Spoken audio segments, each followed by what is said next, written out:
Hello दीदी, कैसी हो तुम? अच्छी हूँ मन्नू, तू कैसा है? अनुज, भाभी और बच्चे कैसे हैं?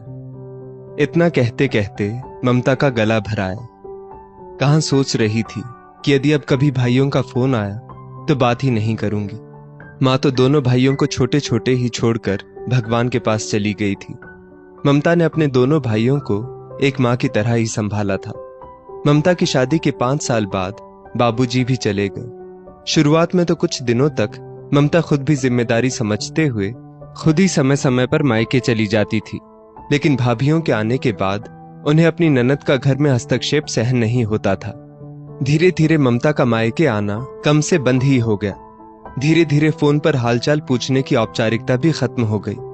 कभी ममता ने खुद से फोन किया भी तो भाभी रूखा सूखा सा हालचाल पूछकर फोन रख देती थी। पिछले कई सालों में न खुद कभी मायके से कोई आया और न ही ममता को कभी आने के लिए कहा।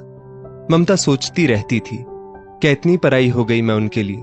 यदि कभी किसी का फोन आया तो जी भरकर शिकायत करूंगी। लेकिन आज इतने दिनों बाद अपने छोटे भाई मनीष की आवाज सुनकर वो रूठने का नाटक भी नहीं कर पाई और अगले ही पल पिघल गई। फोन कान से लगाए वो अपनी आंखों को पोंछ रही थी कि उधर से मनीष बोला, दीदी तुम तो भूल ही गई हमें। अच्छा सुनो, अगले हफ्ते हमने घर पर पूजा रखी है, तुम्हारा आना बहुत जरूरी है, कहो तो टिकट करवा दूं।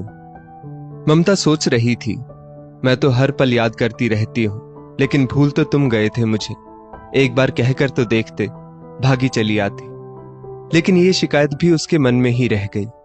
अपने आंसू पोंछते हुए वो बोली, नहीं रे, टिकट करवाने की जरूरत नहीं, मैं खुद ही आ जाऊंगी। तुमने ऐसे मौके पर बुलाया, यही बहुत है, मैं जरूर आऊंगी। मायके से बुलावे पर ममता जी के तो पर ही निकल आए थे। उनके पति ने हंसते हुए कह भी दिया, इतने सालों बाद याद किया है तुम्हारे भाइयों ने, जरूर कोई मतलब निकालना होगा। नहीं जी, ऐसा क्यों बोल रहे हैं आप? भाई हैं आखिर मेरे, खून के रिश्ते ऐसे ही थोड़े भुलाए जाते हैं। छोटे हैं ना, दुनियादारी नहीं समझते। काम धंधा जमाने और परिवार की देखभाल में आजकल किसको इतना समय मिलता है? वैसे मेरे भाई मुझ पर जान छिड़कते हैं। ममता की खुशी और विश्वास देखकर उनके पति कुछ बोले तो नहीं, लेकिन मन ही मन ये दुआ जरूर कर रहे थे कि उनका ये विश्वास ना टूटे, क्योंकि मायके की उपेक्षा से उन्होंने ममता को हर पल टूटते देखा था। ममता जी ने बहुत चाव से दोनों भाई भाभीियों और उनके बच्चों के लिए उपहार और मिठाइयां ली। खुद ही टिकट करवा कर वो अपने मायके पहुंच गई। कोई ज्यादा खुश तो नजर नहीं आ रहा था, लेकिन ममता अपने भाई भतीजों को इतने सालों बाद देखकर बहुत खुश थी। घर पर माँ बाबूजी के नाम पर पूजा रखी थी, जिसे देखकर ममता भाव विभोर हो गई। मन ही मन सोच रही थी, भाई चाहे कितने भी बदल गए हो, लेकिन चलो कम से कम अपने संस्कारों को तो नहीं भूले। पूजा के बाद खाना पीना हुआ और सब बैठक में बैठकर बातें करने लगे। दोनों भाभियां इशारे से भाइयों को कुछ कहने के लिए बोल रही थी। तभी छोटा भाई अनुज कुछ कागजात लेकर आया और मनीष को थमा दिए। ममता जी प्रश्नवाचक दृष्टि से भाइयों को देख रही थी। मनीष ने हिचकिचाते हुए कहा, दीदी आप यहां हस्ताक्षर कर दो। किस चीज के कागज हैं ये मनीष, और मेरे हस्ताक्षर क्यों चाहिए? ममता ने अचरज से पूछा।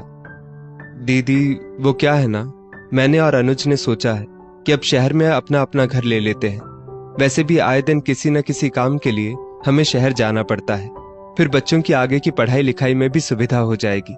इसलिए क्या भाई, ये मकान बेच रहे हैं, जिससे जो पूंजी मिलेगी मिला जुलाकर शहर में फ्लैट आ जाएगा। मकान बेचने के नाम से ममता को धक्का सा लगा। क्या इसीलिए इतने दिनों बाद इस बहन की याद आई थी? क्या ये सिर्फ एक मकान रह गया है इनकी नजरों में? हमारा सारा बचपन जिस आंगन में बीता, वो आंगन अब बेच दिया जाएगा। जिस घर से माँ बाबूजी की यादें जुड़ी हैं, अब उन यादों का कोई मोल नहीं। ममता के हाथ कांप रहे थे। वो उठ खड़ी हुई और वहां से निकलकर छत पर चली गई। दीदी को इस तरह बिना हस्ताक्षर किए उठकर जाता देख दोनों भाभियों का मुंह बन गया। एक भाभी बोल पड़ी, देख लिया अपनी माँ जैसी बहन को, तुम तो कह रहे थे कि हमारी बहन हमारे लिए कुछ भी कर सकती है। अरे प्रॉपर्टी के नाम पर अच्छे अच्छों की नीयत डोल जाती है। भाइयों का हिस्सा खाने का मन होगा, इसलिए साइन करने से इनकार कर दिया। दोनों भाई चुप थे, लेकिन ममता के इस व्यवहार से दोनों असमंजस में जरूर पड़ गए थे। पूरे दिन घर में चुप्पी पसरी रही।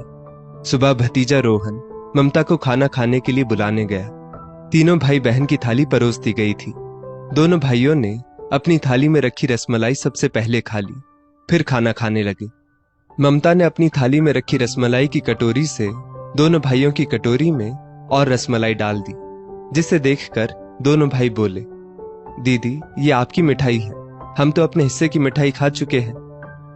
तुम्हें याद है बचपन में भी तुम सबसे पहले अपने हिस्से की मिठाई खा लेते थे?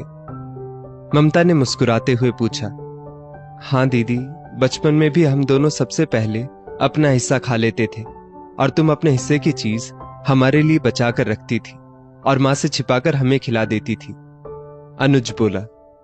भाइयों की बात सुनकर ममता की आंखों में आंसू आ गए। वो दोनों भाइयों के सिर पर हाथ रखते हुए बोली, फिर तुमने ये कैसे सोच लिया कि अपने हिस्से का भी भाइयों को खिलाने वाली बहन भाइयों का हिस्सा खा सकती है? दोनों भाइयों और भाभियों की गर्दन शर्म से झुक गई। नहीं दीदी, हमने कभी ऐसा नहीं सोचा। लेकिन आपने? हाँ, मैंने हस्ताक्षर नहीं किए, क्योंकि अपने मायके को बिखरते हुए देखना एक बेटी के लिए बहुत मुश्किल होता है। कितनी यादें बसी हैं इस घर में हमारी, बस इन यादों को खुद से दूर करते हुए एक बार हाथ कांप गए थे। लेकिन अब मेरी समझ में आ गया है कि बीते वक्त की यादें आगे जाकर धुंधली हो जाती है। मैं तो बस इतना चाहती हूं कि तुम सब खुश रहो। इतना कह ममता ने टेबल पर रखे कागजात उठाकर उन पर अपने हस्ताक्षर कर दिए। आज भरे मन से ममता फिर से अपने मायके से आखिरी बार विदा हो रही थी। उसके मन में आज भी बस अपने मायके की सलामती की दुआ थी। सबकी नजरें झुकी थी, लेकिन किसी की इतनी हिम्मत नहीं हुई कि आगे बढ़कर ममता को रोक ले, क्योंकि जिस स्नेह की डोर में बंधकर ममता इतने सालों के बाद आई थी, वो डोर भी आज टूट गई थी। दोस्तों, इस स्टोरी को लेकर आपकी क्या राय है? नीचे कमेंट करके जरूर बताइएगा। और ऐसी ही और भी बेहतरीन वीडियोस के लिए हमारा पेज जरूर फॉलो करें।